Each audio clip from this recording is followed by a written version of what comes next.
بنانے والا اللہ کا واسطہ دیتا ہوں، اللہ سے پوچھو یہ دنیا کیا چیز ہے، کہیں ایمان نہ گنوا دینا، چند سکوں پہ ایمان کا سودا نہ ہو جائے، کہیں چند دن کی زندگی پر ہم آخرت کو برباد نہ کر بیٹھیں، کہیں اللہ اس کے رسول کو ہم ناراض نہ کر بیٹھیں، تو یہ بڑا گھاٹے کا سودا ہے۔ پھر اللہ تعالیٰ فرمائے گا انی بدأت بالدنیا ولم تکن شیئا وانا الذی اعیدها، میرے بندو میں نے دنیا بنائی تھی، میں نے مٹائی ہے، اب دوبارہ جھنگ کی زمین کو بچھاؤں گا، پھر تمہیں قبروں سے نکالوں گا، پھر فریق فی الجنہ و فریق فی السعیر، پھر کیا ہوگا؟ کچھ لوگ قبروں سے نکلیں گے، کہیں گے یا ویلنا من بعثنا من مرقدنا، مر گئے تھا ایک قبر جو کیسا نکڑ لیا۔ اس کے جواب میں کچھ لوگ کہیں گے قبروں سے نکل کر ھذا ما وعد الرحمن، یہی تو وہ دن ہے جس کا اللہ نے وعدہ کیا تھا، ہم تمہیں کہتے تھے، تم کہتے جا جائے میں نے ڈرایا کرو، مولوی تحقیق کام نو لگن ڈرائی رکھ دیں۔ اللہ بڑا غفور الرحیم ہے، آپ پہ بش کے سی، یہ ہمارا جو ماحول ہے، اللہ آپ پہ بش کے سی، اللہ بڑا غفور الرحیم ہے، آپ پہ بش کے سی۔ میں نے کہا یہ فلسفہ امام حسین کو سمجھ میں نہ آیا کہ اللہ آپ پہ بش کے سی، آپ بھی کس گیا، اولاد بھی ساری ذبح کروا دی تھی، یہ اللہ آپ پہ ہی بش کرائی تھے، ایڈے وڈے کام کرن دی لوڑ کیڑی آئی؟ ہے رات کو گھنگرو چھنکا رہی ہو ایک عورت اور ایک رات کو مسلح پہ رو رہی ہو، اللہ دونوں کو برابر کر دے گا؟ ایک شراب کی محفل سجا رہا ہو، ایک ذکر کی محفل سجا رہا ہو، دونوں برابر ہو جائیں؟ ایک اپنے مال سے لوگوں کا ضمیر خرید رہا ہو، ایک اپنے مال سے اللہ کی رضا خرید رہا ہو، یہ دونوں برابر ہو سکتے ہیں؟ ام نجعل المتقین کالفجار، میرے بندو یہ کہاں لکھا ہوا ہے کہ یہ نیک اور بد میں برابر کر دوں گا؟ ام لکم کتاب فیہ تدرسون، یہ کون سی کتاب میں لکھا ہے؟ مجھے بھی تو اللہ ہم سے کہہ رہا ہے، مجھے تو بتاؤ یہ کون سی کتاب میں لکھا ہوا ہے؟ ایک عورت کا بال نظر نہیں آتا، ایک باہوں میں باہیں ڈال کے ناچ رہی ہے، دونوں برابر ہو جائیں؟ تو اللہ کا ترازو کہاں چلا گیا؟ ایک کو اللہ نے عزت دی، وہ نیچے جھک گیا، رزق دیا اس نے غریبوں پہ خرچ کیا، ایک کو اللہ نے رزق دیا اس نے شراب کی محفلیں سجا دی، اللہ دونوں کو برابر کر دے گا؟ اتنا انا قانون رب دا، اللہ آپ پہ بش کیسی، اللہ آپ پہ بش کیسی، ڈرائی جان دے سانو، ڈرائی جان دے۔ میری تو عادت، میں تو قرآن سے بات کرتا ہوں، میں تو اپنا فلسفہ بیان نہیں کرتا ہوں، میں اللہ کی کتاب ساتھ ساتھ آپ کو سنا رہا ہوں، میری باتوں میرے منہ پہ مار دو، میری اوقات کیا ہے، میری حیثیت کیا ہے؟ اللہ کی بات ہے تو سر جھکاؤ، ورنہ یہ گردنیں توڑ دی جائیں گی، یہ سر خاک میں ملا دیے جائیں گے۔ ہاں غرور تھا، سرور تھا، ہٹو بچو کا شور تھا، اور اب یہ اپنا حال ہے کہ لحد کا بھی پتہ نہیں قبر کتنے گئی، اے پتہ کوئی نہیں قبر کتنے گئی۔ دنیا کا سب سے بڑا فتح کرنے والا چنگیز خان ہے، مجھے اس کی کوئی قبر دکھا دے۔ سکندر اعظم یونان کا، مجھے کوئی اس کی قبر دکھا دے۔ اللہ کے سامنے جھکو بھائیوں، اللہ کے سامنے جھکو، مرنے سے پہلے توبہ کرو، صلح کر لو۔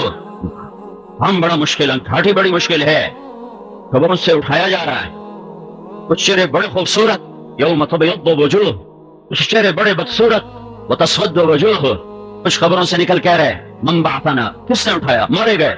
دوسروں نے کہا ھذا ما وعد الرحمن، یہی تو وہ دن ہے جس کا اللہ نے کہا تھا۔ پھر فوج اور فوج اللہ کی طرف سفر ہوا ہے، سفر ہو رہا ہے، کیسے ہو رہا ہے؟ یوم نسوق المجرمین الی جہنم وردا، کئیوں کی زبانیں باہر نکلی ہوئی ہیں پیاس کی شدت سے۔ یوم نحشر المتقین الی الرحمن وفدا ونسوق المجرمین الی جہنم وردا، نیک لوگ سواریوں پہ جا رہے ہیں، نافرمان کی زبان باہر نکلی ہوئی ہے۔ آج فیصلے کا دن ہے، سنو میرے بھائیو، یہ دنیا جزا سزا کی جگہ نہیں ہے، حق بھی رہے گا، باطل بھی رہے گا، روشنی بھی رہے گی، اندھیرا بھی رہے گا، ظلم بھی رہے گا، عدل بھی ہوگا، گھنگرو بھی چھنکے گا، آنکھ کا آنسو بھی چھلکے گا، حلال بھی چلے گا، حرام بھی چلے گا، نکاح بھی چلے گا، زنا بھی چلے گا، یہاں منافقت بھی چلے گی، ایمان بھی چلے گا، رات کے چور بھی ہوں گے، رات کے رونے والے بھی ہوں گے، اپنے اقتدار میں اکڑنے والے بھی ہوں گے، جھکنے والے بھی ہوں گے، ملاوٹ والے بھی ہوں گے، دیانت والے بھی ہوں گے، رونے والے بھی ہوں گے، غرانے والے بھی رہیں گے، اور میرا اللہ سب کو دیکھے گا۔ اور اعلان کیا ہے لا يعزب عن ربك من مثقال ذرہ، ایک رائی کے برابر میری نظروں سے کوئی چیز چھپی ہوئی نہیں ہے۔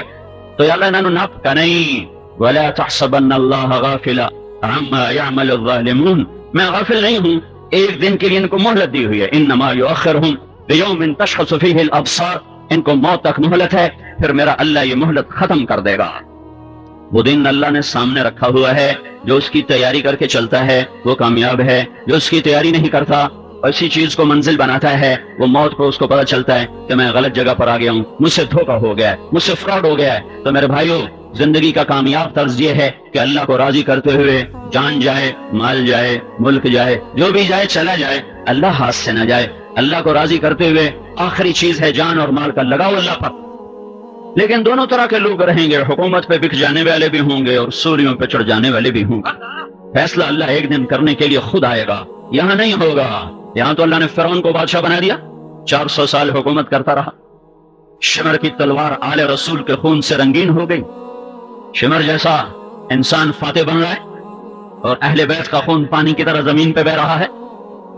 یہ وہ خاندان ہے جس کو اللہ نے پوری کائنات میں سے چنا اور چھانٹا۔ ان اللہ تخیر القبائل فاختار العرب، ساری کائنات میں سے اللہ نے عربوں کو چھانٹا۔ ثم تخیر العرب فاختار مضر، پھر اس میں سے اللہ نے عرب کی نسل میں سے مضر کو چھانٹا۔ ثم تخیر مضر فاختار قریش، پھر مضر میں سے قریش کو چھانٹا۔ ثم تخیر قریش فاختار بنی ہاشم، پھر اللہ تعالیٰ نے قریش میں سے بنی ہاشم کو چھانٹا۔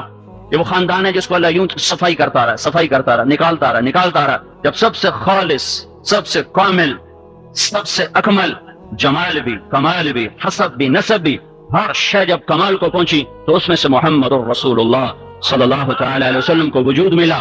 کسی نبی کا خاندانی سلسلہ محفوظ نہیں ہے، موجود نہیں ہے۔ کسی نبی کا سلسلہ نسب آدم علیہ السلام تک محفوظ نہیں ہے۔ ہماری بھی وہ وراثت کی کتابوں میں کچھ 10-12 نام لکھے ہوئے ہیں، اس سے پہلے کہاں تھا کچھ پتہ نہیں، 4-5 کے نام آتے ہیں، اس کے آگے ہمیں بھی کچھ پتہ نہیں کون تھا، کہاں مرا۔ لیکن تمہارا نبی محمد مصطفیٰ صلی اللہ علیہ وسلم اور کل کائنات کا اور میرا نبی وہ ایسے خاندان سے ہے کہ اللہ تعالیٰ نے آدم علیہ السلام تک ہر چیز کو ایسے سورج کی طرح روشن کر کے رکھا ہوا ہے۔ آپ کا سلسلہ نسب آدم تک، محمد بن عبداللہ بن عبد المطلب بن ہاشم بن عبد مناف بن قصی بن کلاب بن مرہ بن کعب بن لبی بن غالب بن فہر بن مالک بن نضر بن کنانہ بن خزیمہ بن مدرکہ بن الیاس بن مضر بن نزار بن معد بن عدنان بن اود بن حمیسہ بن سلامان بن عوس بن بوس بن قموال بن ابی بن عوام بن ناشد بن حزا بن بلداس بن یدلاف بن طابخ بن جاحم بن ناحش بن ماخي بن عيفي بن عبقر بن عبي بن الدعاء بن حمدان بن سنبر بن يثربي بن يحزن بن يلحن بن إرعوى بن عيبي بن زيشان بن عيسر بن أقناد بن إيهام بن مقصر بن ناهد بن زارع بن سمي بن مزي بن عوص بن عرام بن قيدار بن إسماعيل بن إبراهيم بن آذر بن ناحور بن سروج بن رعوب بن فائش بن عابر بن أرفقشاد بن سام بن نوح بن لامك بن متوشالح بن إدريس بن يرد بن ملهلئيل بن قينان بن آنوش بن شيس اور بن آدم علیہ الصلوۃ والسلام۔ ہاں یہ وہ خاندان ہے، وہ شیخ محمد رسول اللہ نہیں ہے، وہ راجپوت محمد رسول اللہ نہیں ہے، وہ ارائی محمد رسول اللہ نہیں ہے، وہ سیار محمد رسول اللہ نہیں ہے۔ ہاں وہ محمد بن عبداللہ بن عبد المطلب بن ہاشم وآل ہاشم ہے۔ یلود به الحلاق من آل ہاشم وهم عنده في نعمة وفضائل أحسن منك لم تر قط عيني وأجمل منك لم تلد النساء خلقت مبرأ من كل عيب كأنك قد خلقت كما تشاء۔ وہ تو عجب اللہ نے بنایا تھا۔ دیکھو میں کہتا ہوں اے چیز میں نے بڑی چنگی لگ دی تو میری عقل ہوگی، میرا معیار ہوگا، میری پسند ہوگی، میرے معیار کے مطابق ہوگی۔ اللہ نے کتھو تو لیے کتھو ناپیے۔ لو كان البحر مدادا، سمندر سیاہی بناؤ۔ لو كان البحر مدادا، سمندر سیاہی بنو۔ لو ان ما في الارض من شجرة اقلام، دنیا کے درخت کاٹ کے قلم بناؤ۔ والبحر يمده من بعده 7 ابحر، پھر 7 سمندر بھی سیاہی بناؤ، پھر قلم لے کر پوری دنیا کے انسان بھی، جنات بھی، فرشتے بھی، نبی بھی، رسول بھی، پیغمبر بھی، علماء بھی، سارے بیٹھو اور اللہ کہتا ہوں میری میں لکھو میں کون ہوں، میں کی ہوں، ہوں میری تعریف لکھو گئے، لکھو گئے، لکھو گئے، لکھو گئے، لکھو گئے۔ کیا ہوگا؟ لنفد البحر قبل ان تنفد کلمات ربی ولو جئنا بمثله مددا، اور تمہارے رب کی تعریف کا حق ادا نہ ہو سکے گا۔ اتنے سمندر اور لو پھر بھی نہیں، اور لو پھر بھی نہیں، اور لو پھر بھی نہیں۔ یہ اللہ ہے، ذالکم اللہ ربکم الحق ان اللہ فالق الحب والنوى۔ کون اللہ؟ دانے گٹھنے کو پھاڑنے والا، کون اللہ یخرج الحی من المیت ومخرج المیت من الحی، کون اللہ مردہ سے زندہ نکالے، زندہ سے مردہ نکالے. ذالکم اللہ ربکم، یہ تمہارا اللہ ہے. فانا تؤفکون، کدھر بھاگے جا رہے ہو. خالق الاصباح، کون اللہ جس نے صبح کی روشنی کو تمہارے سروں پر قائم کیا.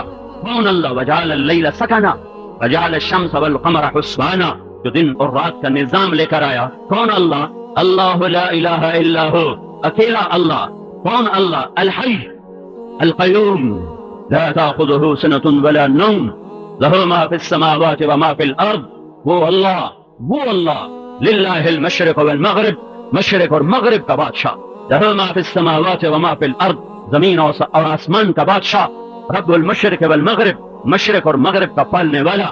یمسک السماوات والارض، زمین آسمان کو تھامنے والا. وہ کہتا ہے یہ اللہ ہے، یہ اللہ. وہ اللہ کہتا ہے یہ میرا حبیب ہے. تو وہ حبیب کیسا ہوگا جس کو اللہ کہے میرا حبیب ہے؟ کیونکہ طارق جمیل کی پسند تو نہیں بیان ہو رہی، یہ کسی دانشور یا سائنسدان کی پسند نہیں. اللہ کہ اے میرا حبیب، میں نے تمہیں حبیب بنایا ہے. حبیب صرف ایک چھوٹے سے سطر میں حبیب، خلیل، کلیم، تینوں کا فرق اللہ بتا دیتے. موسیٰ علیہ السلام نے دعا کی موسیٰ علیہ السلام نے دعا کی رب اشرح لی صدری، یا اللہ میرا سینہ کھول دے. اللہ نے کھول دی. اللہ نے اپنے نبی کو مانگنے سے پہلے کہا الم نشرح لک صدرک، اے میرے حبیب میں نے تیرا سینہ کھول دیا. ابراہیم علیہ السلام نے دعا کی وجعل لی لسان صدق فی الاخرین، یا اللہ میرا نام اونچا کر دے، میرے بعد میں میرا نام زندہ رہے. اللہ نے کر دیا.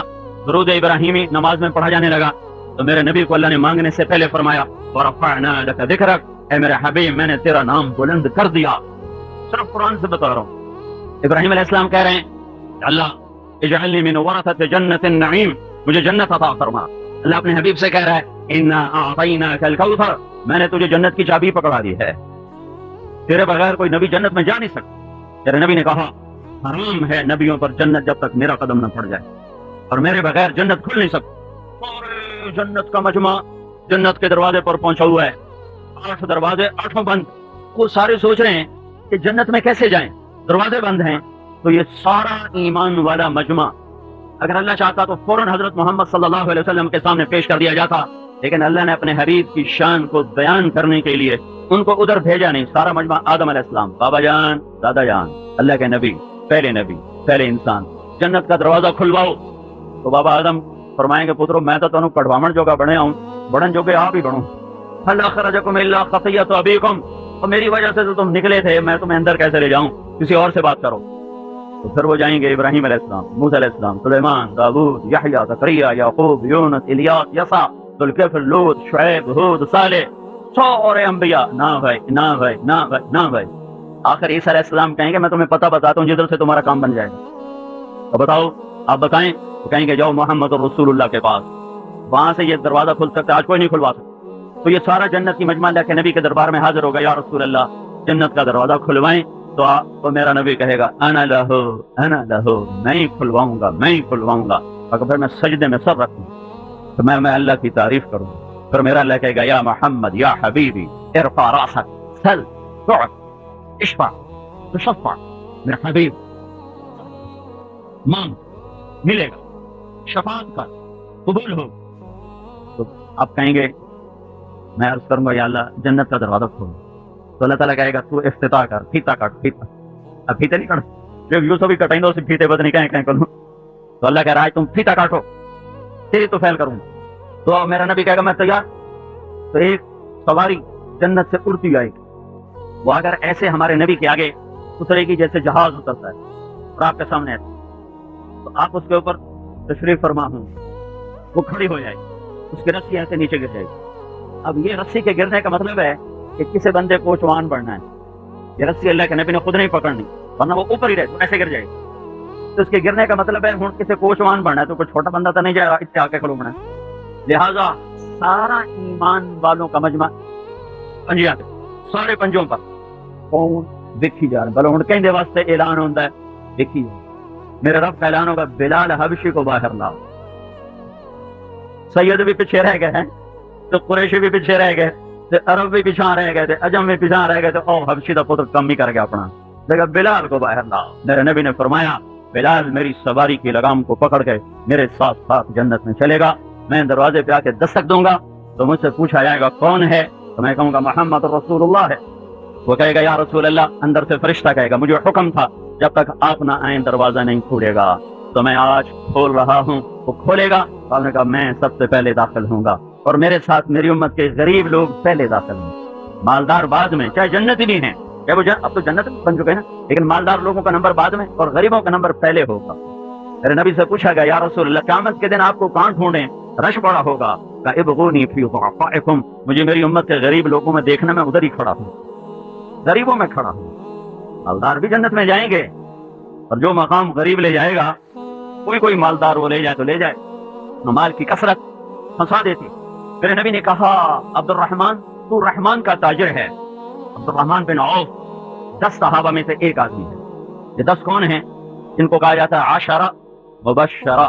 آپ نے ایک دفعہ ایک مجلس میں بیٹھے ہوئے کہا ابو بکر جنتی ہے, عمر جنتی ہے, عثمان جنتی ہے, علی جنتی ہے, طلحہ جنتی ہے, زبیر جنتی ہے, سعد بن ابی وقاص جنتی ہے, عبد الرحمن بن عوف جنتی ہے, ابو عبیدہ بن جراح جنتی ہے, اور سعید بن زید جنتی ہے. ان کو کہتے ہیں عشرہ مبشرہ. ان میں سے ایک عبد الرحمن بن عوف ہیں. جب ان کا انتقال ہوا تو انہوں نے 3 ارب 10 کروڑ 30 لاکھ سونے کے سکے دینار وراثت میں چھوڑے. کاغذ کے نوٹ نہیں, بینکوں کا پیسہ نہیں, ذاتی پیسہ, اور 1000 گھوڑے, اور 1000 اونٹ, اور 10,000 بکریاں, اور زمینیں الگ, جائیدادیں الگ. اور میرے نبی نے کہا عبد الرحمن تو رحمان کا تاجر ہے, لیکن عبد الرحمن تیرے سارے ساتھی آ گئے, تو آیا ہی نہیں. تو میں تو تیرے بارے میں پریشان ہو گیا کہ تو کہیں پکڑا نہ گیا ہو. تو عبد الرحمن رونے لگے یا رسول اللہ میں کیوں دیر سے آیا. کہ مال کی کثرت نے تجھے حساب میں پھنسائے رکھا. عشرہ مبشرہ کا آدمی, مال کی کثرت, حلال مال, طیب پاکیزہ, اور حساب نے جکڑ لیا. جس کی کمائی میں ظلم ہو, ستم ہو, جھوٹ ہو, سود ہو, خیانت ہو, کیا حشر ہوگا. بڑے تاجر بیٹھے ہیں, سب کے سامنے ہاتھ جوڑتا ہوں, بینکوں سے نکلو, سود سے نکلو, کہیں بہت بڑی پکڑ ہمارا سامنا نہ کر لے, کہیں بہت بڑے جھٹکے کا ہم شکار نہ ہو جائیں. تھوڑی کھا لو, نیچے آ جاؤ, چھوٹے گھر میں آ جاؤ, لیکن آپ کو اللہ کے اعلان جنگ سے اپنے آپ کو بچاؤ. اتنے حوصلے نہ پیدا کرو کہ اللہ کے خلاف جنگ کرنے کے لیے تیار ہو جاؤ. میرے بھائیو بڑی اوکھی گھاٹی ہے. ہاں, اب نے کہا میں سب سے پہلے جاؤں گا, میرے ساتھ میری امت کے غریب. پھر آپ نے کہا میں ایک آدمی کو جانتا ہوں جو جنت کے دروازے پر آئے گا تو 8 دروازے کہیں گے مرحبا مرحبا. تو سلمان فارسی نے اسے گردن اونچی کر کے پوچھا یا رسول اللہ یہ کون ہے. تو آپ نے کہا یہ ابو بکر ہے جس کو 8 دروازے پکاریں گے مرحبا مرحبا, ادھر آئی ادھر آئی ادھر آئی. اور آپ نے کہا عمر ایک جنت میں محل دیکھا, ایک یاقوت کی, ایک زمرد, ایک موتی. تو میں نے پوچھا لمن ھذا, یہ کس کا ہے. تو مجھے کہا گیا لفتن من قریش, یا رسول اللہ قریش میں سے ایک جوان کا ہے. فذهبت لأدخله, میں آگے بڑھا دیکھنے کے لیے. مجھے فرشتے نے کہا انه لعمر بن الخطاب, یا رسول اللہ یہ آپ کے غلام عمر بن الخطاب کا مقام ہے. پھر آپ نے حضرت عثمان سے فرمایا عثمان ان لكل نبي رفيقا في الجنة فأنت رفيقي في الجنة. جنت میں ہر نبی کا ایک رفیق ہے, میرا رفیق تو ہے. پھر آپ نے حضرت علی کا ہاتھ پکڑا اور یوں اپنے قریب کیا. پھر کہا علی اطرضى ان يكون منزلك مقابل منزلي في الجنة. علی راضی ہے جنت میں تیرا گھر میرے گھر کے سامنے ہو, آمنے سامنے. یہ بشارت اور نہیں کسی کو ملی کہ جنت میں تیرا گھر میرے گھر کے سامنے ہوگا. تو حضرت علی رونے لگے گا یا رسول اللہ میرا گھر پورا ہو گیا, بس میرے دانے گھر آ گئے. پھر آپ نے کہا طلحہ زبیر ہر نبی کا ایک حواری ہوگا, میرے 2 حواری ہوں گے, میرے 2 حواری ہوں گے, ایک طلحہ ایک زبیر. پھر آپ نے کہا عبد الرحمن تجھے مال کی کثرت نے روک لیا. وہ میں نے پہلے بتا دیا. عبد الرحمن تو بڑی دیر سے آیا, تو بڑی دیر سے آیا, مجھے خطرہ ہوا کہیں تو پھنس نہ گیا ہو. پتہ چلا کہ مال کی کثرت نے روک لیا ہے. تو اللہ کے محبوب صلی اللہ تعالی علیہ وسلم وہ ہستی ہیں جن کے ذریعے سے جنت کا دروازہ کھلے گا. جن کے پیچھے چلو گے تو منزل ملے گی, جن کے پیچھے بادشاہ چلے منزل کو پہنچو. یہ مولانا احمد صاحب تو صحابہ کی سنا رہے تھے, وہ تو ویسے ہی بڑے عظیم لوگ ہیں, ان پر تو قیاس ہی نہیں کیا جا سکتا. جن کو اللہ نے کہا ہو وَكُلًّا وَعَدَ اللَّهُ الْحُسْنَى, اے میرے نبی میرا وعدہ ہے تیرے تمام صحابہ کے لیے جنت, میرا وعدہ ہے. وَكُلًّا وَعَدَ اللَّهُ الْحُسْنَى, میرا وعدہ ہے. اور ہاں اتنی بات ضرور ہے کہ جو فتح مکہ سے پہلے ایمان لائے ہیں ان کو بڑا درجہ دوں گا، جو فتح مکہ کے بعد ایمان لائے ان کو چھوٹا درجہ ملے گا، لیکن کلن وعد اللہ الحسنى، جنت سب کے لیے، لا يستوی منکم من انفق من قبل الفتح وقاتل اولئک اعظم درجة من الذین انفقوا من بعد وقاتلوا وکلا وعد اللہ الحسنى۔ اے میرے محبوب، جو تجھ پر قربان ہوئے جان مال کے ساتھ فتح مکہ سے پہلے ہیں یا صلح حدیبیہ سے پہلے، دونوں کے بارے میں قول، وہ اور جو بعد میں ایمان لائے برابر نہیں، لیکن جنت سب کے لیے۔ میں آپ کو ایک فاتح کا قصہ سناتا ہوں۔ دنیا میں 4 بڑے فاتح گزرے ہیں۔ ایک چنگیز کافر، سب سے زیادہ دنیا اس نے فتح کی۔ دوسرا محمود غزنوی، مسلمان، دوسرے نمبر پر محمود ہے۔ تیسرے نمبر پر سکندر یونانی، یہ کافر تھا۔ پھر چوتھے نمبر پر تیمور، یہ مسلمان تھا اور یہ لٹیرا تھا، کوئی فاتح نہیں تھا۔ یہ کم وقت مسلمانوں کی کھوپڑیاں اڑاتا رہا اور مال لوٹتا رہا۔ وہ کوئی ایسا قابل ذکر انسان نہیں ہے، لیکن فاتح ضرور ہے۔ ان 4 میں نمبر 2 محمود غزنوی، 33 برس حکومت کی۔ 416 ہجری میں اس کا انتقال ہوا۔ 1974 میں طاہر شاہ مرحوم کی حکومت میں غزنی میں زلزلہ آیا، اس کی قبر پھٹ گئی، تو اس کو دوبارہ ٹھیک کرنے کے لیے انہیں ساری کھول دی۔ جب قبر کھول کے دیکھا تو محمود اندر ایسے پڑا تھا جیسے کوئی آج سلا کے گیا ہو۔ یہ صحابی نہیں ہے، یہ تابعی بھی نہیں ہے، یہ ولی بھی نہیں ہے، یہ عالم بھی نہیں ہے، کوئی شیخ طریقت بھی نہیں ہے، یہ سلطان کا لقب پانے والا دنیا کا پہلا انسان ہے۔ سلطان کا ٹائٹل سب سے پہلا جو انسان پانے والا ہے وہ محمود غزنوی بن سبکتگین، 33 سال حکومت کرنے والا۔ اور قبر یہ عبرت کی جا ہے، تماشا نہیں ہے، یہی تجھ کو دھن ہے رہوں سب سے اعلیٰ، وہ زینت نرالی ہو فیشن نرالا، شیعہ کرتا ہے کیا یوں ہی مرنے والا، تجھے حسن ظاہر نے دھوکے میں ڈالا، جگہ جی لگانے کی دنیا نہیں ہے، یہ عبرت کی جا ہے، تماشا نہیں ہے، تو کہ حرص و حوث کو چھوڑ میاں، مت دیس بدیس پھرے مارا، قصہ کا اجل کا لوٹے ہے، دن رات بجا کر نقارا۔ شیخ یوسف تو خوش نصیب تھا، نماز میں اس پہ حملہ ہوا ہے، نماز پہ ڈاکہ پڑا پر بڑا کامیاب۔ اوہو، کیا پتہ نہیں چھپی ہوئی صفت تھی کہ اللہ نے ایسے وقت پہ موت دی کہ کمال کر دیا۔ یہ اس کا انتخاب ہے۔ اور انسان، اس لیے میں کہا کرتا ہوں، کسی مسلمان کو حقیر نہ سمجھو، پتہ نہیں کس کی کون سی خوبی میرے اللہ کو پسند آ جائے اور اللہ اس کو بھاگ لگا دے۔ میں کون ہوں ٹیسٹ کرنے والا؟ میں کون ہوں کسی کو پرکھنے والا؟ مولوی ہے کیتی جان دن، تبلیغ ہے کیتی جان دن، فلانے ہے کیتی جان دن، کرمالا کدی یہ بھی ویکھیا کر کے میں کیتی جانا۔ وفی انفسکم افلا تبصرون، کبھی اپنے بٹن کھول کے اندر دیکھ لیا کر، باہر کیوں دیکھتا ہے؟ اپنے من میں ڈوب کر پا جا سراغ زندگی، اندر دیکھو اندر۔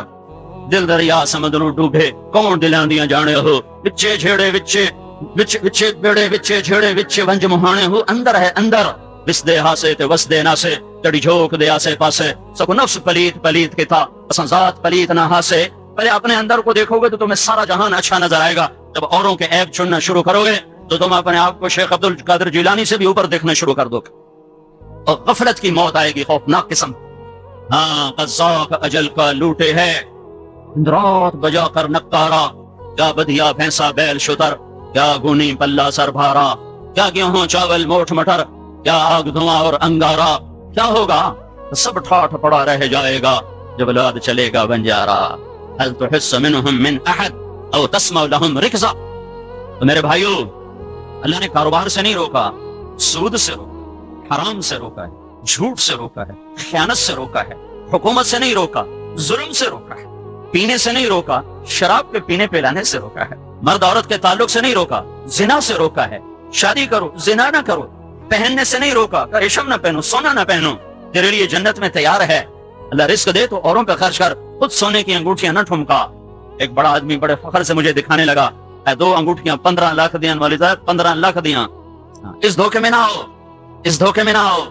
تو میرے اللہ نے یہ تھوڑا ہی کہا ہے کہ کھاؤ نہیں، کہ حرام نہ کھاؤ، یہ تھوڑا کہا بولو نہیں، کہ جھوٹ نہ بولو، گالی نہ بولو، غیبت کا بول نہ بولو، ظلم و ستم کا بول نہ بولو۔ تو میرے بھائیو، یہ مٹ جانے کا جہان ہے۔ حضرت محمد صلی اللہ علیہ وسلم کے پیچھے چلو تاکہ منزل ملے، تاکہ اللہ ملے۔ اللہ تک پہنچو گے تو کامیاب ہو، چاہے بادشاہ بن جاؤ۔ محمود غزنوی جیسی حکومت دنیا میں 4 آدمیوں نے کی، اور اس میں وہ دوسرے نمبر کا آدمی، اور 33 سال کی حکومت اور اتنا بڑا اقتدار، اور قبر کی مٹی اس سے ہاتھ نہیں لگا سکی۔ تو میرے بھائیو، اپنے اللہ کے دربار میں جھکو اور توبہ کرو اور اللہ کی طرف رجوع کرو، پتہ نہیں کم موت آ جائے۔ اس کو ایک ہی ادا پسند ہے، وہ محمد الرسول اللہ صلی اللہ علیہ وسلم کی ہستی ہے۔ ایک بدو ہے، کہنے کا محمد نام،